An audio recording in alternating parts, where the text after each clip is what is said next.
Hey, what's up, guys, and welcome back to my reading journey. Hope you're all absolutely fantastic, and today, as usual, we're gonna continue with Aristotle's Nicomachean Ethics. It's gonna be the third part of the first chapter of the third book, so let's get started.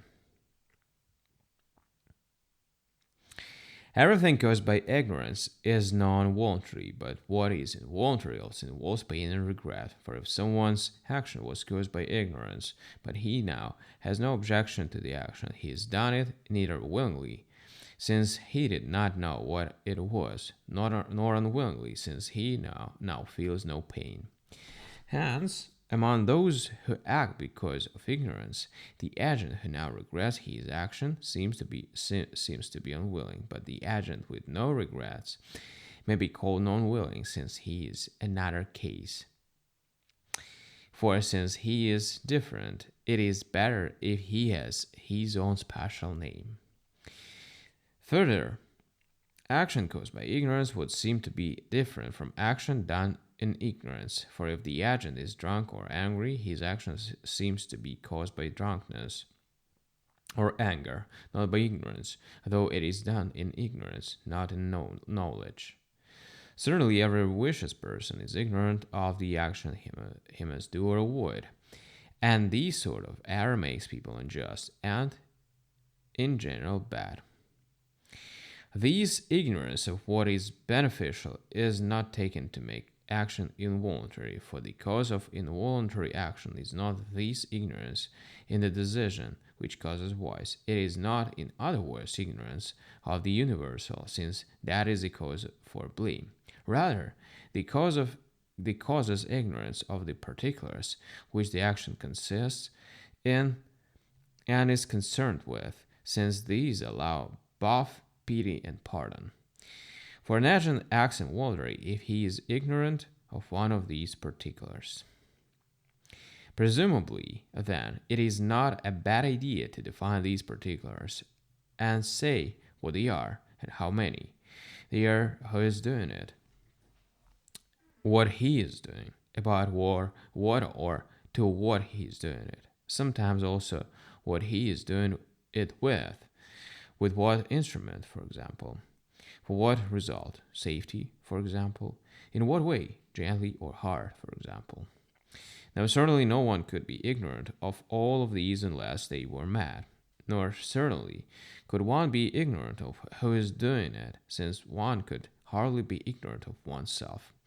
But one might be ignorant of what one is doing, as when someone says that this secret slipped out while he was speaking, or as the Achilles said about the mysteries that he did not know it was forbidden to reveal it, or like the person with the catapult, that he let it go when he only wanted to demonstrate it.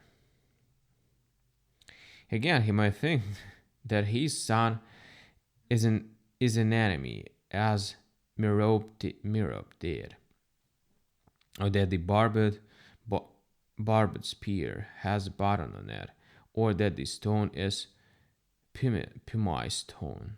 By giving someone a drink to save his life, we might kill him, and wanting to touch someone as they do in sparring, we might wound him.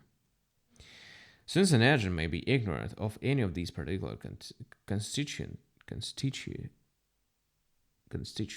of his action, someone who was ignorant of one of these seemed to have acted unwillingly, especially if he was ignorant of the most important. These seem to be what he is doing and the result for which he does it. Hence, the agent who acts involuntarily is the one who acts in accord with the specific sort of ignorance, who must also feel pain and regret for his action. Since involuntary action is either forced or caused by ignorance, voluntary action seems to be what has its principle in the agent himself, knowing the particulars that constitute the action.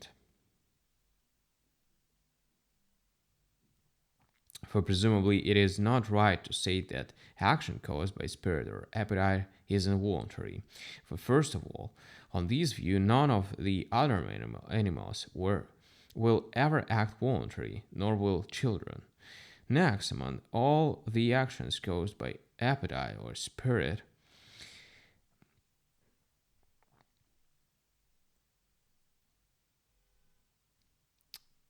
our spirit do. We do none of them involuntarily. Next, among all these actions caused by appetite or spirit do, we do none of them voluntary. Or do we do the fine actions voluntary and the shameful involuntary? Surely the second answer is ridiculous, given that one and the same thing, i.e., appetite or spirit, causes both fine and shameful actions. And presumably it is also strange to say, as the first answer implies, that things we ought to desire are involuntary. Indeed, we ought both to be angry at some things and to have appetite for some things, for health and learning, for instance. Again, what is involuntary seems to be painful, whereas what accords with appetite seems to be pleasant. Moreover, how are errors in accord with spirit any less voluntary than those in accord with rational calculation? Both sorts of errors are to be avoided. Besides, non-rational feelings seem to be no less human than rational calculation, and so actions resulting from spirit or appetite are also proper to a human being. It is strange, then, to regret them as involuntary. Alright, guys, so we've done with the first chapter of the third book, and we're going to continue tomorrow the next one. Thank you for joining me today in this reading session. I hope you enjoyed the journey. Bye.